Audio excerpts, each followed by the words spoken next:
We are back with episode 33 and I finally managed to beat Seraph without customization. The final attempt only ended up taking about 15 minutes because I was just playing on times 8 speed because I knew I would need so many attempts for this fight that I didn't want to do it at any lower speed settings.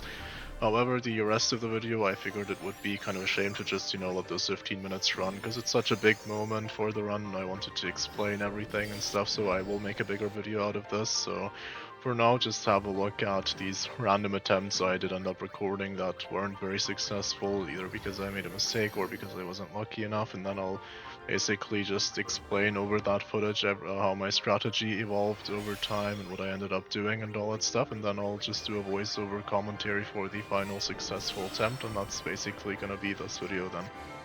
But before any of that, let's just take a look at how the Seraph fight works in the first place. If you are already familiar with the mechanics of the fight, do feel free, or actually no, do skip this section because you will otherwise just waste your time. And let's get into it. I'm sure not everyone watching, I mean, not that many people will be watching, I think, but I'm sure that not everyone watching knows exactly how this fight works, and it's pretty relevant, so I should probably go over the basics. What you can see here is actually an Excel sheet that I made for tracking what's happening in the fight because you definitely have to do that. There's so much dangerous stuff that can immediately kill you if you're not prepared for it that you really need to know exactly what's going to happen on every turn where it's possible to accurately predict what's going to happen. So I think this is just like easier to look at than the change documentation, so we'll just do it like this. Ignore the check marks. Basically, I just use those to mark like if something's been done, and then I would use that to like see, regardless of whether I remembered, what's been happening. I would just use that to see what's going to happen on the next turn. Basically, the arms both have an inner and outer cycle. The outer cycle is basically like the core of their algorithm. They're gonna always go like advance by one basically in the outer cycle, and then it drops back to one if turn 5 passes. Dexter just starts with his Mighty Guard and then Sinister with White Wind, although Dexter can also use Hastegar if Mighty Guard is still applied to Seraph by the time he's on that turn again, or respawns of course, then they will also reset to turn 1. I think their inner cycle also resets if they die. So on turn 2 you'll see there's this thing called Advance Inner Cycle. That basically just means they'll pick any random move at first from their inner cycle and then they will use that. So the first move they pick from the inner cycle is random. It starts on any possible turn from 1 to 8 and then it progresses linearly by 1. So if, for example, let's say Sinister on turn 2 with his Advanced Inner Cycle picked Divine Ice, or just randomly landed on Divine Ice, it's not like they're consciously choosing, then on turn 3 you know for sure it's going to be Concussion next, right? However, if he dies again, and like let's say he dies after turn 3, then he does his White Wind again, and then he's turn 2 again, then you can't necessarily say it's going to be Divine Bolt again. I think, at least, I'm pretty sure it's like that. So the Violent and Tranquil ends are fixed, of course. Dexter will always use Violent End on his 3rd turn, and Sinister will always use Tranquil End on his 4th turn. I think that also is mentioned in the scan texts. Violent End basically just gives everybody Berserk and a bunch of other really annoying statuses, most notably Zombie and Poison. And Tranquil End for us is basically just an immediate game over because it applies both sleep and petrification, and we can't really defend against both. Of course, Kimari does have the sleep-proof weapon, and I do believe it's not for him specifically, so I could have actually given anyone that sleep-proof. However, I just don't think that was very good because then I would have also had to take up the other slot with the stone proof or some kind of preserver skill that also happens to protect against stone, because the one that doesn't already protect you against sleep basically, and I just don't think I could have afforded to do that. So basically, for all intents and purposes, Tranquil End is just an instant game over if we get hit by that. So you just have to block that with an Aeon pretty much, or kill the arm before it arrives there, because if it dies it goes back to turn 1 on its outer cycle. Yeah, I think that explains it pretty well. For Seraph it's very simple. He just cycles through his turns 1, 2, 3, 4, 5, 6, and Heartless Angel is for phase 1 and Eye of God is for phase 2. Okay, I didn't actually write it down here on this document for some reason, but the Searing Light turn is also Eye of God in the second phase. Then the Arcane Seal Ultima, and then the second Arcane Seal Ultima, they just stay the same across both phases. To ignore those Ultimas on the side, by the way. That's just for tracking the damage, basically. The 0.5s, if you're wondering, were Yuna's Ultimas. Like, I counted that as half an Ultima cast. I would just do that to track the HP, basically, that everything would have. So yeah, now I guess you should actually know how the fight works, so you should be able to understand the rest of what I'll be saying in this video. So yeah, let's just move on to the rest of the video. At first, I basically just experimented more with the strategies that were more in line with what you think if you've seen the rest of the playthrough. I started out basically having auto shell and auto protect on Riku, and I went for a more defensive strategy, even with break HP limit. I gave everyone stamina tablets at the start of the fight. I basically just prioritized full breaking, Seraph, and then applying shell and protect, and maybe even auto life to everyone. I would maybe try even using Hyper Mighty Guard with Riku relatively early, putting a priority on that. However, all of that didn't really end up working out. I found out very quickly that, first of all, I can't really block with an A on both Tranquil and Violent End. So someone had to have Berserk Proof or a Sanity Preserver, and I didn't want to give it to Hulu because she needed the magic booster, because she has the Berserk Proof weapon, right? But she needed the magic booster to deal damage, so basically I gave the Sanity Preserver that we got from the Mega Sisters to Riku, and now that was her weapon, so she couldn't have break HP limit anymore. So that would already change my phase 2 strategies, of course, because now that I couldn't survive Eye of God any longer, I knew it was going to be a test of time, basically. There's no way the second phase was going to be sustainable if my characters keep dying to Eye of God and getting full broken and all of that stuff. So then all of a sudden I had to completely shift my mindset from trying to be resilient and taking it slow to the polar opposite. With this new setup, I primarily experimented with maximally offensive strategies and just aimed to kill Seraph before he or the arms can kill me. Because except for Eye of God, Seraph himself doesn't really have that much in terms of highly dangerous moves, at least on their own they're not that dangerous. The arms, while having very many dangerous moves, also do have some, like Seraph, that either aren't very threatening or they can also just simply miss. So the idea here then was to simply accept that I wouldn't be able to hold up against many combinations of attacks and therefore to try and rush the fight, like just finish it quickly before my luck runs out and I inevitably lose at some point. So in order to achieve that, I decided I would forego using Shell and Protect entirely. I also wouldn't dispel or break the arms because that would just waste turns both on dealing damage to the arms, well, because that's obviously why I'm dispelling and breaking them, which was now a low priority, as well as on having to debuff Seraph again, because when they spawn they'll use Mighty Guard and White Wind, and I just felt like I couldn't afford that anymore because I was trying to end the fight as quickly as possible. I even experimented with using Chaos Grenade as an offensive tool, since it allows me to apply full break to everything in just one turn, much like Waka's Overdrive, except I don't have to use Waka, so that's the upside. Because at some point you will kill the arms, and it can actually also be beneficial to kill the arms as long as it doesn't take you very long to apply those breaks. So yeah, I thought maybe if I can just apply to everything at once it could be good as well, but yeah, I don't think that was very good because Riku just really needs as many turns as she can get in this fight, so you really wanna not use her overdrive unless you really have to. But yeah, so I tried that for a bit at least.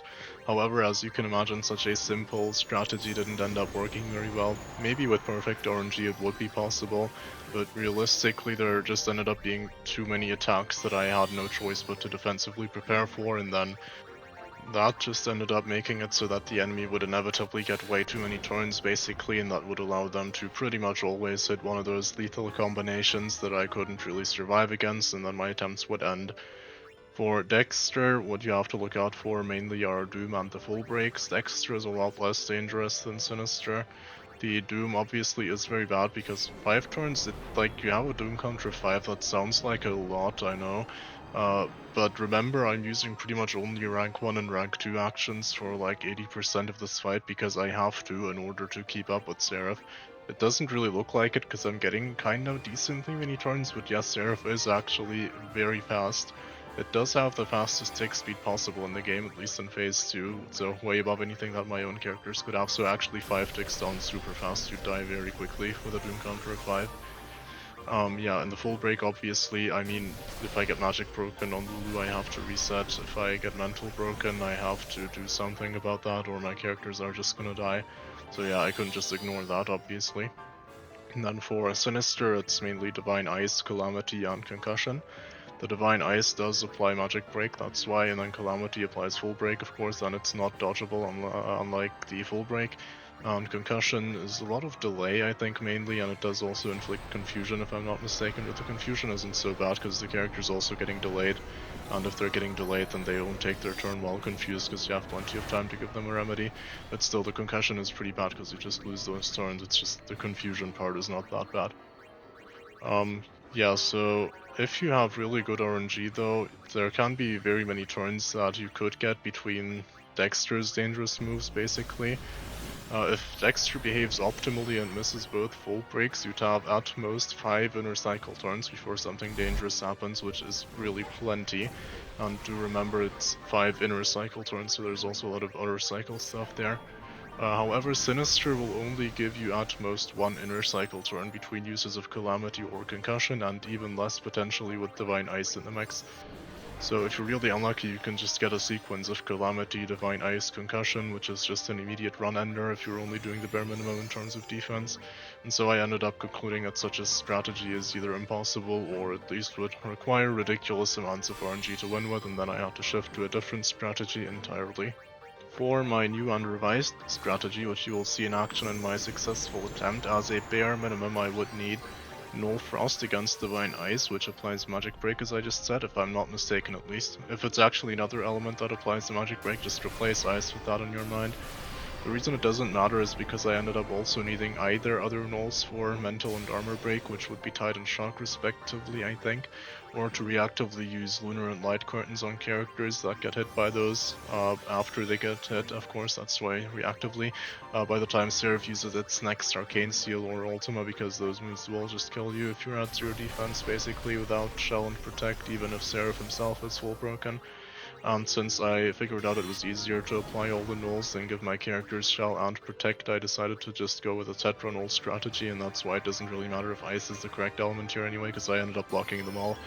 And since Concussion and Full Break are so dangerous as well, I basically decided Reflex is also immensely useful in this fight, which made me pretty certain I wanted to prioritize using Ultra Null with Riku anyway, so I would just immediately get all the nulls, and then that also gives you all the stackable buffs like Cheer, Focus, Reflex, and so on. And if someone does end up getting full broken and that someone isn't Lulu, because if it is Lulu I pretty much just have to reset, they will absolutely need Shell and Protect as I've just said, so that's also something I'm adding to the bare minimum of defense here. Also, if someone gets doomed, I would probably end up having to take a turn off of dealing damage just to apply auto life to them, because if I have to use a Phoenix Down and a Chocobo Wing and a Stamina Tablet and then heal them back up again with just 2 characters, that would just pass way too many turns and I likely already would be dead by that point. But with auto life, if you haste them immediately, sometimes they even just get a turn before the enemies as well. It makes it way more manageable in any case to get them back up and running. So yeah, all in all, predictably this new hybrid strategy in which I still highly prioritize damage on Seraph while also adding the bare minimum basically in terms of defense, it kind of left me lacking in terms of damage. As I've said, it's simply not possible to survive forever in this fight without custom equipment, no matter how good you are. That's especially true for Phase 2, by the way, since we have no break HP limit to survive by if God would. And I'd already cut down my defenses to the bare minimum, and I was using as many turns aggressively as I could get away with, so what else could I even do? So it turns out if I can hold out well enough in Phase 1 with good plays and a bit of luck, there was one more thing I could do to buy some time in the second phase at least, which is the most dangerous part, of course. If I managed to kill both arms exactly once and at the same time as ending the first phase, Seraph would then basically proceed to take 2 turns in order to regenerate his arms, while I could save turns on full breaking him, which I'd have to do anyway, once he gets a new HP bar and also refreshes his status ailments with that, as well as when I kill the arms and they use White Wind plus Mighty Guard. So yeah, if not for this, applying the full break twice with 2 very slow actions is just lethally bad, so I had to do this.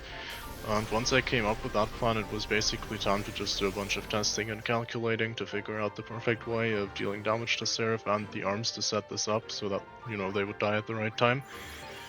So, first of all, if nothing at all is done to manipulate the amount of damage that the arms take, they usually won't even die in time to prevent Judgment Day, because when the arms die and Seraph has to regenerate them, that does reset Seraph's overdrive gauge, and there's no other way to do it, so you'd have to basically tank the Judgment Day with an Aeon if you're not going to do anything about the arms at all, and that's really suboptimal for many reasons. Most importantly, probably just because it's super chaotic and you can't really predict what the turn order is going to look like after summoning, so I tried to avoid that whenever possible. At some point you do get a feel for roughly what it's going to look like, but it also changes depending on which summon you go for and like when the summon dies and stuff. You ideally just want to go for the overdrive right when you summon. It's best with the Mega Sisters, the others are way worse, but yeah, that's just very suboptimal anyway for a multitude of reasons, so ideally you have to do something to kill the arms by then. That means I had to utilize some form of damage amplification on the arms, which is either using poison on them, dispelling them, or mental breaking them, or a combination of those also works, of course. In my experience, if you do find the time early enough, poison or dispel works the best, but if you're very late, a combination of dispel and mental break might become optimal, because that's just how you deal the most damage. And equipped with this new strategy, I thought it might actually finally be possible to win. I actually always believed that I could do it, but you know, we were very far away at the start. And yeah, now I actually like had some kind of hope, some kind of concrete strategy that I felt might actually work. So, not soon after, I just enabled the permanent sensor modification that the Untitled Project X overlay has, and I got to testing various different ways of potentially making it happen, because remember I had to like pay close attention to the HP, so that's why that sensor is enabled. And before I knew it, while I was actually still testing things, I did end up getting the victorious attempt, so that's why actually that sensor is still enabled, and I'm probably even gonna have to repeat that fight at some point, but yeah, for now we have this, it's definitely possible. In total, I think it actually took me less than 5 hours of attempts, which is quite a bit shorter than I expected and than it felt. I guess that's probably because I spent a lot of time thinking about the fight and planning things outside of those less than 5 hours, which is why I would assume it felt like a long and arduous journey to me either way, so it did feel like a nice little accomplishment, I suppose. It's not like I was indifferent about it. But yeah, I think that's enough talk, so let's finally get into the setup I used, and then after that I'll show you the actual winning attempt. Alright, we finally beat the Seraph fight, and this is the setup we use. Just gonna show you the Mark of Mastery here, so you know it's the same save file.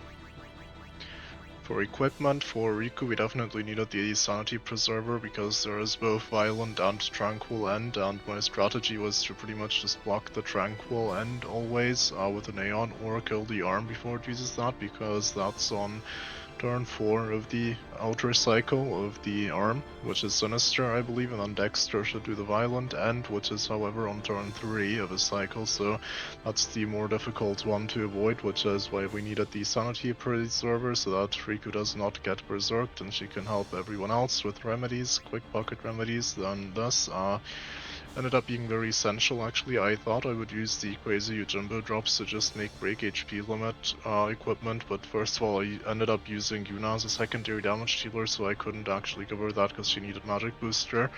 And second of all, I discovered you actually really need double overdrive on Riku in this fight. It's very good, so I ended up actually just doing this instead. So next up we got Lulu. We have the magic booster weapon I purchased at Mount Gagazat. There was actually a better weapon here. I didn't realize this back then, but Seymour Omnis could actually drop weapons and armor with magic booster and MP plus 30. I used to think it was just armor. So technically I could have actually given her the MP plus 30. I just wasn't sure if so I gave it to Yuna, right? Yeah, this is the drop that I actually got for Yuna from Omnis with the save editor, and I actually wasn't 100% confident if I'd use this at some point or not. I think not. But just in case, to avoid trouble, that I just didn't give it to Lulu because she wouldn't have gotten another Ultima cast from this anyway. I want to make sure that I don't retroactively edit out any equipment I actually ended up using, because that would be cheating in my eyes. I am fine with using a save editor to save myself time with grinding and stuff, because I don't want to have to do the bosses over and over again until I get the perfect drop. especially not with some of the more difficult post-game bosses, but yeah, for that reason I did not give Lulu that technically slightly better weapon. Again, it didn't really matter much, because again, she wouldn't have had enough MP, I believe, for another Ultima double cast, and she had plenty of MP to use a couple of quick pockets while still having MP for Ultima anyway, so I didn't really need it. Plus the simply break damage limit, of course we need this. Lulu's overdrive is completely irrelevant in this fight. We simply don't have the turn economy that, like, it's not anywhere near good enough that you'd be able to use Demi Fury even if you kill off the arms. It's not technically impossible, but it's just so unlikely you'll get it, so I didn't bother with giving her a double overdrive, which I could have done, by the way, because Yuna has the other double overdrive armor, which I believe does not actually stack with the double overdrive that she already has from this Nimbus rod, so yeah. I think I could have just, like, given her this, and then Lulu could have had double overdrive as well, but again, I was confident I wouldn't use it, and besides, she gets her overdrive so fast anyway. If you want it, that's not an issue. Like, you'd use it very late into the fight anyway, so yeah. Until then, it'll have it whether you have double overdrive or not, so that didn't really matter. Of course, we have the Nimbus Rod here. The silence proof is actually such a nice added effect that made me think even more. I should have actually made Yuna my primary damage dealer, because I didn't even think about how Arcane Seal would actually also be silencing Lulu, right? And you don't really want to block the Arcane Seal with a null all, because like the Tetra null all, right? Because you actually want to keep those for the attacks of the arms. That can be very dangerous. Yeah, so you do actually want to get hit by that most of the time, and then yeah, I kind of just didn't think about how that would kind of waste a turn. It's just a rank 1 action to get rid of her silence, but still, it's better if you don't have to do that. So if I had to do this again, I would actually try to min-max Yuna's magic stat over Lulu's, because she just has the better weapon for that. Of course, there are downsides associated with that as well. So that was my equipment. Let's take a look at the stats here. Important, of course, is just that you have roughly 5000 HP and at least 62 agility with Riku. The other stats are also relevant, particularly the defense and magic defense stats.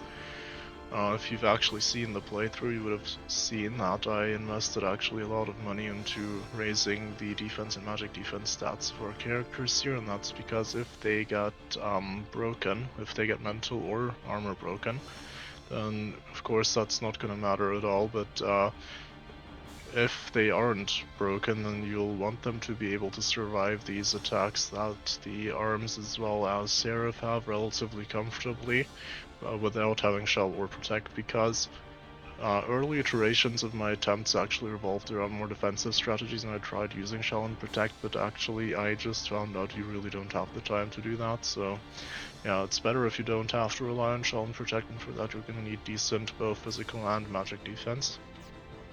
Of course, Riku's are still pretty low, unfortunately. She does have auto protect and shell armor though, if I need that. Lulu has much better defenses, and so does Yuna. Lulu's magic stat here 135, very respectable, and 101 on Yuna still does the job.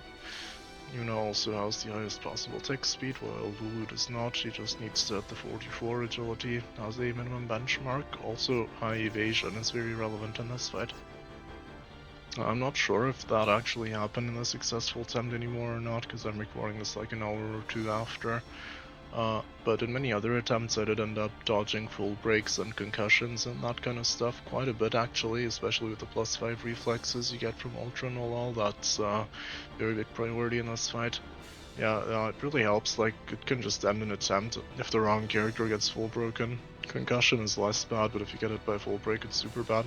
So yeah, evasion actually helps a lot in this fight. Now for the sphere grids, I'll just briefly show these off. There might be some visual artifacts here because of the way the H.264 video codec does compression, but yeah, so I think you can like roughly see here. And up here we just have mental break and full break. The mental break is a nice tech option. You can, like, it's for the arms, you'll always want Seraph full broken, but for the arms it can actually be good to just mental break them because they don't really deal much damage if you know what you're doing. Like, you can keep them in check damage wise, it's just their ailments that are the problem, and sometimes you just want to kill them really fast, so mental break is faster than full break. Yeah, Titus doesn't really matter, of course. This is Lulu's grid.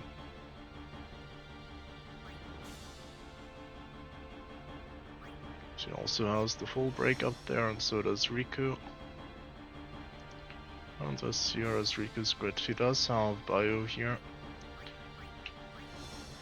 I did actually end up using that, I believe, in the successful attempt, and that's one of the rare instances where it did come in handy. Bio is just so good. Like, she has double cast as well, because she just naturally learned that from going up here. And yeah, with a double cast, if you just Bio the arms, they take a lot of damage from that. I think it's 30,000, so yeah, it's, or maybe even more, I'm not sure, so, but it's a lot of damage in any case. And for Lulu, let's take a look at this small part here. Yeah, so if you watched the last episode, I used to start here, or like here, then we would get all these magics, and then also this +3. But as I said, we got unexpectedly many level ups actually from the Mega Sisters, so I ended up finding out that there's a +4 magic here that you can still get while also getting this still. So yeah, we ended up increasing our magic stat by 1 basically. She has 1 more magic than she otherwise would have had with the setup you guys last would have seen for the Mega Trio fight, or Mega Sisters fight, sorry. And yeah, I think that's it for the setup, isn't it? I guess overdrive modes or old comrade, but you would have also seen that here. So yeah, I think that's it with the setup. Of course, one more thing, I can show off the abilities we've got here. I ended up saying that I would probably not give Yuna double cast, so yeah, I actually already ended up recording another run of the Mega Sisters where I didn't use double cast on Yuna, but I actually ended up not needing to put that in the video anyway, because I did end up actually giving her double cast again. It's just that I had to pick between giving her quick pockets and double cast, and they would have both been very useful, but I ended up going with double cast in the end, because I found that if you manage your turns well enough, basically, it's fine. Like, 2 characters with quick pockets is good enough if you just manage your turns well enough to make it so that those 2 ideally are the ones using items all the time. But you did see I did have to use a couple of items still on Yuna, even though I did try avoiding that because you didn't have quick pockets, so yeah, would have been useful either way, but I ended up going with double cast.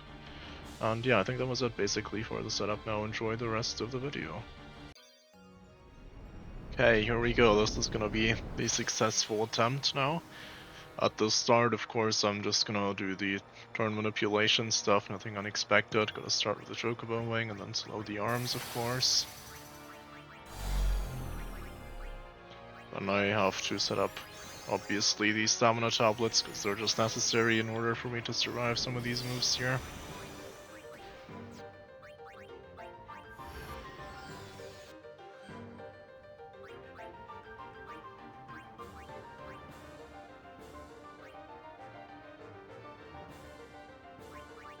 The Mana Tonic is of course also necessary in order to be able to double cast Ultima, so I'm gonna use that as well. Now here you'll see me actually delay the Silver Hourglass by a turn in order to give Lulu MP. That's just because I want to start dealing damage on the earliest possible turn, which only works like this. I mean, you can do some other stuff to get around it as well, but this is just what I found works best for me.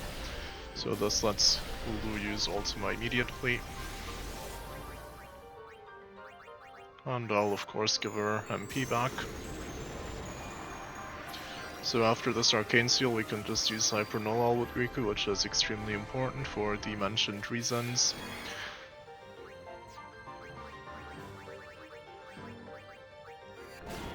So as you can see, the evasion's already coming in handy here, and that Concussion does already confirm it's going to be a Divine Bolt or Divine Fire next, so that's harmless. Because we can block it with the Hyper Nullall, of course.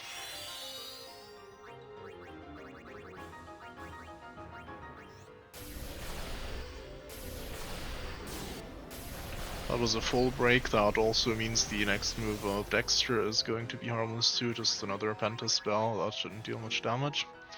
And if I'm lucky, that also means the next Doom is still multiple turns away, but it could also be the next Inner Cycle turn after the Penta spell. Of course, Inner Cycle means there will also be a violent end there in between.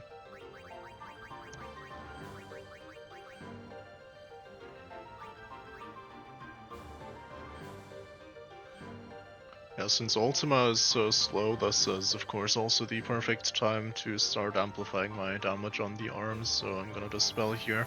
I should have probably done Sinister first, but it won't matter as long as I use the Dispel on Sinister as well relatively soon after this, which I will be doing in a bit.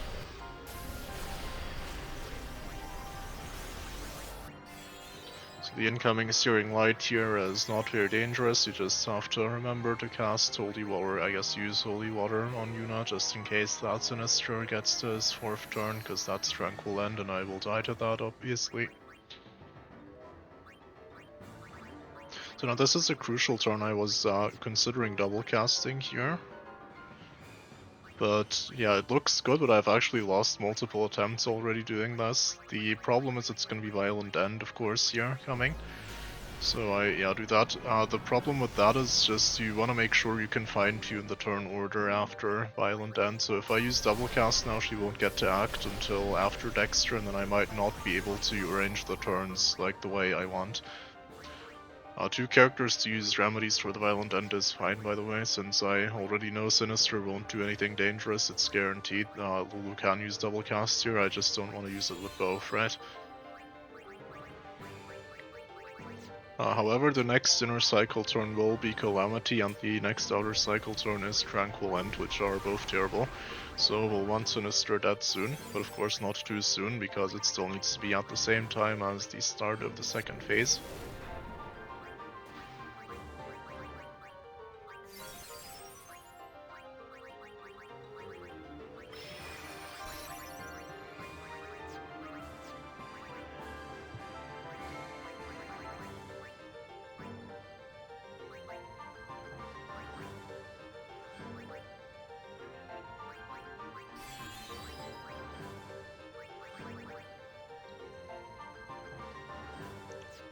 Should be healing water here, because I need to be healed up, because I actually can't afford to use Ultima here, I think, yes, exactly.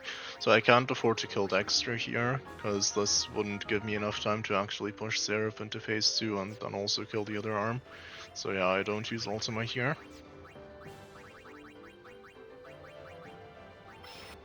After this now I will have the time, of course, so now I'll be using that Ultima once I've cured the silence off of Lulu.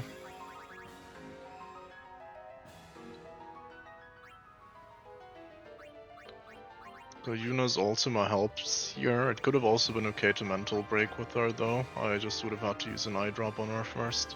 Like Mental Break Sinister, I mean, so kill them at the same time with Lulu's Ultima.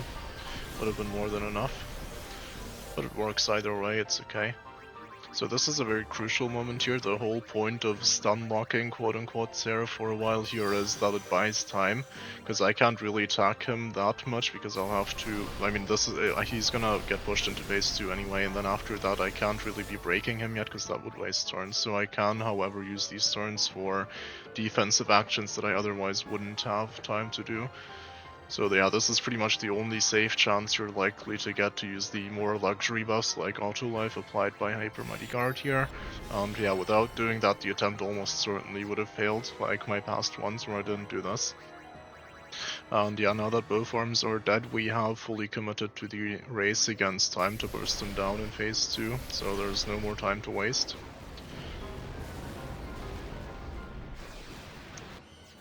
That's also why I used the Mega Elixir. That Sinister respawn first is very ideal, by the way, because that will allow me to apply poison here in a bit. Yeah, you can do that while you still get free turns. Again, I could have actually also mental broken Seraph this time. It could have been good as well, but I decided to go with poison instead, since the poison is also applied to Sinister with double cast. That will allow us to just dispel and burst it down later in case we ever need to catch a break from this relentless fight. Because that's just the only way you'll ever find the time to like do anything defensive in phase 2 if you kill an arm. So yeah, I want to wear down Sinister over time, that's why I decided to do poison here instead of mental breaking Seraph. Just mental break, of course, because it's faster and I'm gonna have to apply the full break anyway after the other arm spawns.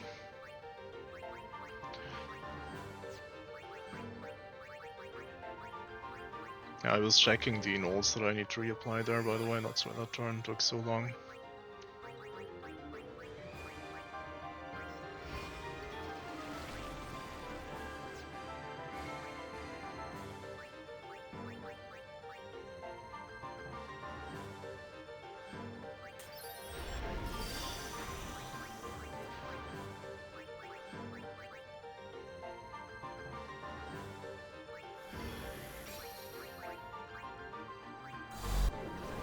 So fortunately Yuna got hit by the Calamity. Riku is also fine, maybe even better, because she can get Shell and Protect in just one rank 1 action by switching her armor to Auto Protect and Auto Shell, but yeah, the important thing is just that it's not Lulu.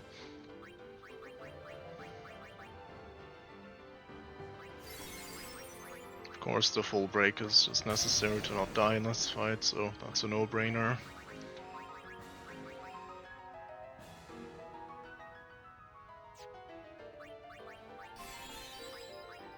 Here I actually tried to shell Yuna because Ultima was incoming and she was full broken, but I kind of forgot she already had it from my Mighty Guard, so I just ended up wasting a turn here, which really could have cost me. But fortunately the RNG was good enough that I didn't lose because of it, so yeah.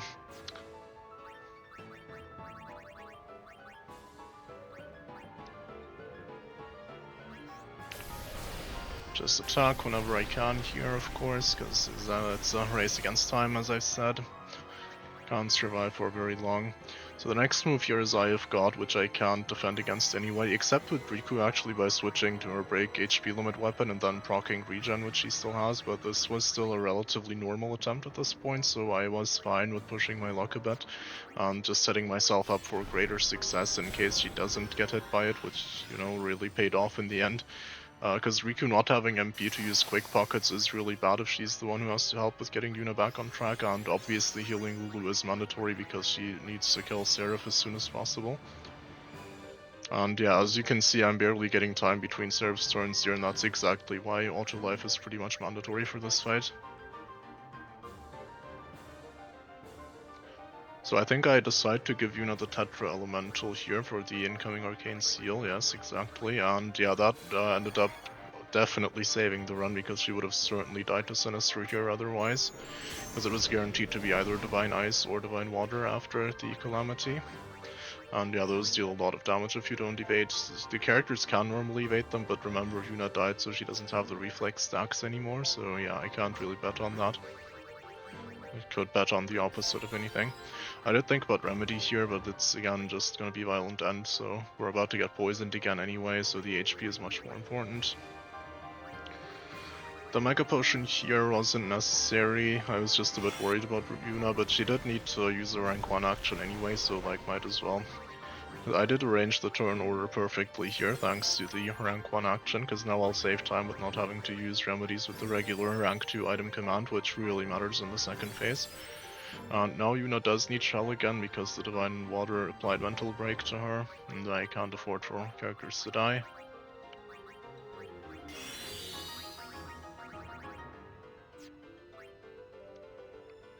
I especially can't afford for Yuna to die, because she has to summon very soon. It's just another part of the strategy here, it's gonna be very crucial. So after this damage we just dealt with the Ultima, Sinister, as you can see here, is set up perfectly to just die like at the perfect optimal time after with the poison, sorry, I mean.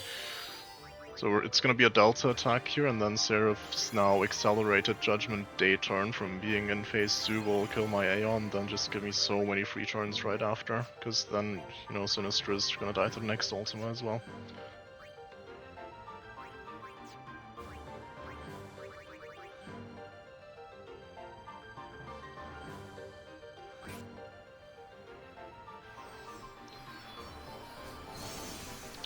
Yeah, I was just extremely happy with how well I managed to do this. It's one of very many things I had to do just right, along with also getting extremely good RNG in order to be able to beat this crazy fight.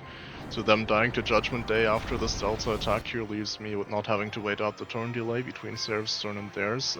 Then this, along with leaving Sinister in kill range of the next Ultima, is just absolutely perfect here. It's the best outcome I could ask for. Yeah, this is where I realized I might have finally solved the fight and might actually win on this attempt by doing this exact thing. Also, now that we're close to winning, I ended up unmuting my microphone to do live commentary for the last part, so I'll just let my past self talk in a bit. Don't mind the clicking noises in the background, it's just my mechanical keyboard I was using for this fight instead of a controller, because I just didn't have to navigate, I just didn't have to walk around, right? That's the annoying part on keyboard. just navigating menus.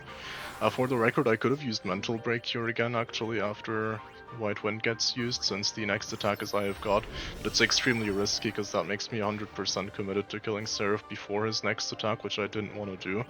And if Lulu had gotten hit by Eye of God, I probably would have lost anyway, but I wanted to at least give myself a chance to recover, basically, if I get some good luck. So yeah, I end up going for the full break so I can survive a bit longer. And now I guess I'll just be quiet and let my past self talk, even if I didn't say anything too interesting. Oh my god, I might actually win on this attempt. I need one more Ultima, I think, with Yuna as well, though. Oh, this is gonna be so close. It's Eye of God next. That's the worst. It's the worst. Oh my god, dude, it's so possible. Can I please just win? Please just give me good RNG. Like, I'll do anything. Don't have a mana tonic on Yuna, unfortunately. Oh my god, I think I actually won, hold on. Oh my god, I think I won. But oh god, but she might not deal enough damage. Is she's magic broken? Oh my god, dude. No, I think it's enough, I think it's enough. We go for it here. Holy shit.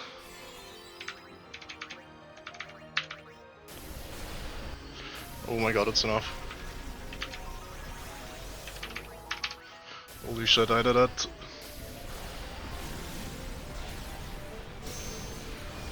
Oh yes, oh dude, it took so long, you guys have no idea. Oh, I used the permanent sensor though, so that I actually didn't expect to even win here. I was gonna like just test stuff with that. Do I have to do this again without permanent sensor? It's technically cheating, I think I have to. Oh, I'm just happy I won though. For now, this is a win, we absolutely take this. Oh my god. Okay. Okay, I might do it again without the permanent sensor. For now, I think I'll already upload this, because who knows how long it's gonna take me to get another successful attempt. Honestly, it's not even that hard once you learn the fight. Yeah, okay, I'm just really happy right now. Like, I wasn't speaking, obviously, because I did so many attempts, there's no way I can do live commentary on all of them. Yeah, so I'll probably do a voiceover for that, just explain why I did everything I did, and just explain everything else then. I don't even want to talk anymore. Okay, thanks for watching. And that was that, a full playthrough of the Masters Challenge mod without ever customizing. As I've said before, I think I will actually repeat the Seraph fight at some point without the permanent sensor, just to make it more legit, because I do consider it to be kind of cheating, and I'm also not very happy with, the crazy Shiva incident, if you've seen that episode. So yeah, if you've seen it, I might repeat that fight as well, just because I want to get a more clean victory. It's not a very good example of how you're supposed to beat the fight. I really just ended up getting lucky on that attempt, to be honest. And yeah, but apart from that, I think this is pretty much like the final regular episode at the very least. I might just do a follow-up with those two fights. Yeah, if anyone's actually seen this, thank you for watching. It was a very interesting playthrough. I might even do more challenge runs. I just really love this mod, I have to say. It's such a good game.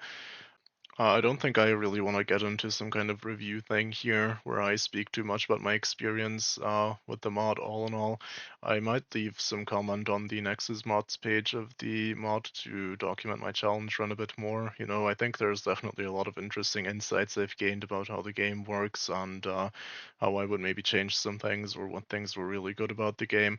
Yeah, I just don't really want to put that in this video, so I might either make a follow-up video on that, or it's like some kind of summary of the entire run, or I'll just maybe post like a comment on the Nexus mods page. But yeah, in terms of this video, this is definitely going to be it, because I don't want to talk too much anymore. And yeah, I've said everything that needs to be said. I hope you enjoyed it as well. And if I do another challenge run of this mod, yeah, maybe you'll want to watch that as well.